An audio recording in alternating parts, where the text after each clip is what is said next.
नमस्कार दोस्तों, स्वागत है आपका। क्या आपने कभी ऐसा सपना देखा है जिसमें कोई दिवंगत प्रियजन जैसे दादी, पिताजी या कोई और आपसे कुछ कहने आए हो? क्या वो सपना इतना असली लगा कि नींद खुलने के बाद भी आप उस एहसास को भूल नहीं पाए? ऐसे सपनों का मतलब क्या होता है? क्या ये केवल हमारे मन की कल्पना होते हैं या फिर आत्माओं का कोई गहरा संदेश? हम में से बहुत से लोग ऐसे अनुभवों से गुजरते हैं, लेकिन समझ नहीं पाते कि इसका सही अर्थ क्या है।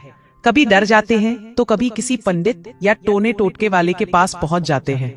लेकिन क्या सच में डरने की जरूरत है, या ये सपने हमें कुछ और समझाना चाहते हैं? आज हम इसी विषय पर विस्तार से बात करेंगे, बिना किसी अंधविश्वास के, पूरी सच्चाई और सरलता के साथ। इसीलिए वीडियो को अंत तक जरूर देखें, क्योंकि ये जानकारी आपके सपनों को एक नया अर्थ दे सकती है।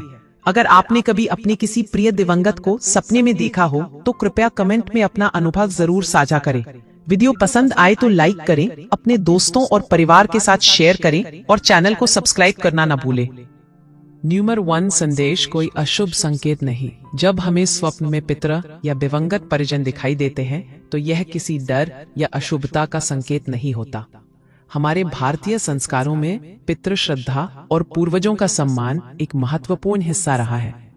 अक्सर ऐसा होता है कि जब हम किसी कठिन समय से गुजर रहे होते हैं या जीवन के किसी मोड़ पर खड़े होते हैं, तब हमारे पितर सपने में आकर मार्गदर्शन देने की कोशिश करते हैं। यह कोई सामान्य सपना नहीं होता, बल्कि एक भावनात्मक जुड़ाव का प्रमाण होता है। वे केवल उन्हीं के सपनों में प्रकट होते हैं जिनसे उनका आत्मीय और गहरा रिश्ता रहा हो। जैसे गांव में दादी कहती थी, आत्मा को सुकून मिला हो वही सपना बनकर लौटता है। इसलिए यदि आपके स्वप्न में पितर आए हैं तो घबराएं नहीं। शांत मन से सोचें कि वे आपको क्या दिखाना या बताना चाह रहे हैं। यह एक दिव्य संकेत है कि वे आज भी आपके आसपास हैं और आपकी चिंता करते हैं। अपने कर्मों से उन्हें संतुष्ट करना ही उनका सच्चा सम्मान है। नंबर 2, भावनाओं को समझना। भारतीय संस्कृति में सपनों को सिर्फ नींद का हिस्सा नहीं, बल्कि आत्मिक जुड़ाव और संकेतों का माध्यम माना गया है। जब दिवंगत परिजन, पितर हमारे सपनों में भावनाओं के साथ आते हैं तो उसमें कोई गहराई होती है। अगर वे रोते हुए दिखाई दे तो यह कोई जड़ावनी बात नहीं होती। अक्सर ऐसा होता है कि जीवन में उन्होंने कुछ ऐसे फैसले लिए होते हैं जिनका उन्हें अब पछतावा है, जैसे संतान में भेदभाव करना, किसी को अनजाने में दुख पहुंचाना। उनके आंसू पश्चाताप का संकेत हो सकते हैं, या फिर वे आपको किसी खतरे या गलती से सचेत कर रहे हो।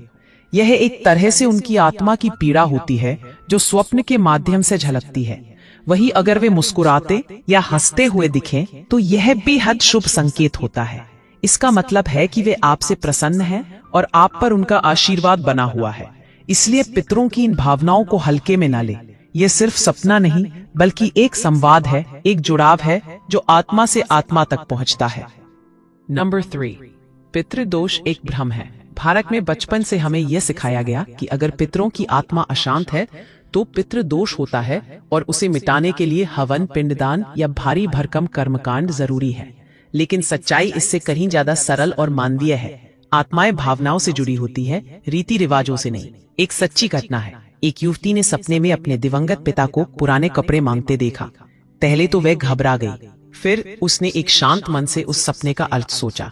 उसने किसी गरीब को अपने पिता के नाम पर कपड़े दान कर दिए। न कोई पंडित, न कोई यज्ञ। अगली रात पिता मुस्कुराते हुए दिखे, जैसे संतुष्टि मिल गई हो। ये हमें ये सिखाता है कि आत्मा को शांति सिर्फ हमारे सच्चे प्रेम और कर्म से मिलती है, दिखावे से नहीं। पितृदोष तब तक ही है जब तक हम खुद को दोषी मानते हैं। जैसे ही हम दिल से कुछ अच्छा करते हैं, आत्माएं आशीर्वाद बनकर हमारे जीवन में बहने लगती है। पिंडदान नहीं, प्यार और सेवा असली मुक्ति का मार्ग है। नंबर 4, सपनों में दिखता है मन का आईना।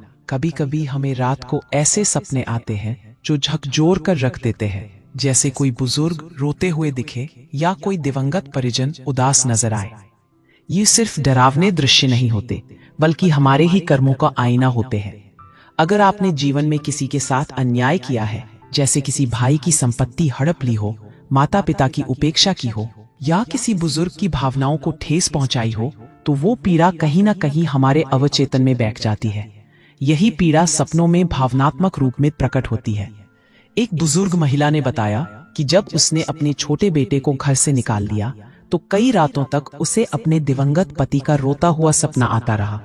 जब उसने बेटे को माफ कर घर बुलाया, सपने बदल गए, पति मुस्कुराने लगे। इसलिए इन सपनों से डरने की बजाय उन्हें अवसर मानिए। वे हमें सुधार का रास्ता दिखाते हैं।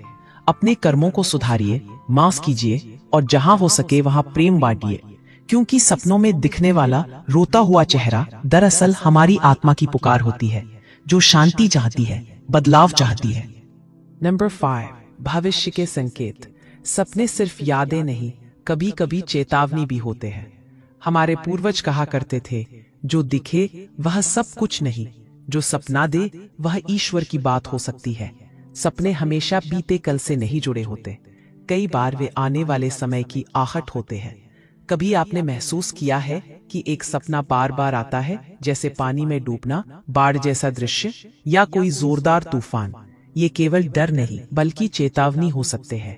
जैसे मौसम बदलने से पहले आकाश में बादल घिर आते हैं, वैसे ही ब्रह्मांड भी हमारे मन को संकेत देता है कि कुछ बड़ा होने वाला है। एक किसान ने सपने में कई बार देखा कि उसका खेत पानी में डूब रहा है। उसने अपनी फसल समय से पहले काट ली। कुछ ही हफ्तों में क्षेत्र में भारी बारिश हुई और बाकी खेत बह गए। इसीलिए अपने सपनों को हल्के में ना ले। हर सपना कोई रहस्य लेकर आता है। ध्यान से देखें, समझें और आवश्यक कदम उठाएं, क्योंकि चेतावनी समय रहते समझी जाए तो बड़ा संकट टल सकता है। ईश्वर संकेत देता है सपनों के माध्यम से। सवाल ये है, क्या हम सुनने को तैयार हैं? नंबर 6, मृत्यु के बाद का जीवन। जब कोई अपना इस दुनिया से चला जाता है तो क्या वह पूरी तरह खत्म हो जाता है? नहीं। भारतीय दर्शन और आधुनिक आत्मा चिंतन दोनों मानते हैं कि मृत्यु अंत नहीं, एक पड़ाव है।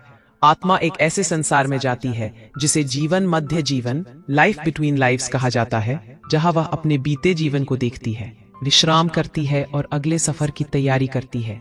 लेकिन अगर कोई काम अधूरा रह जाए, जैसे किसी को माफ ना कर पाना, किसी को कोई संदेश ना दे पाना या कोई वादा अधूरा रह जाना, तो आत्मा बेचैन हो सकती है और तब वह स्वप्नों के माध्यम से लौटती है। एक महिला ने बताया कि उसे सपनों में बार बार उसकी दिवंगत बहन दिखाई देती थी, जो एक पुरानी अलमारी की ओर इशारा करती थी। बाद में जब अलमारी खोली गई, उसमें एक चिट्ठी मिली जिसमें माफी मांगने के शब्द थे।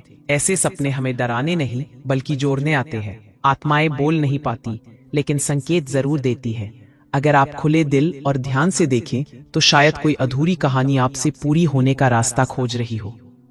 नंबर 7, सपनों में पितरों का आना कोई रहस्य नहीं, एक संवाद है। कई लोग जैसे ही दिवंगत परिजन को सपने में देखते हैं, डर जाते हैं, सोचते हैं कि कोई दोष है, कोई प्रेत बंधन है या कुछ अनिष्ट होने वाला है। लेकिन सच इससे बिल्कुल अलग है। अगर सपने में आपके पितर मुस्कुराते हुए दिखते हैं तो ये बहुत शुभ संकेत है, आशीर्वाद की पुष्टि है, जैसे वे कह रहे हो, तू सही राह पर है बेटा। ऐसे सपनों को दिल से स्वीकारें और उनके प्रेम को महसूस करें। वहीं अगर वे उदास या नाराज दिखें तो घबराएं नहीं, बल्कि रुककर सोचें, शायद आपसे कोई भूल हो रही है, कोई जिम्मेदारी छूट रही है। आत्माएं हमें डांटने नहीं आती, वे सुधार का अवसर देती हैं।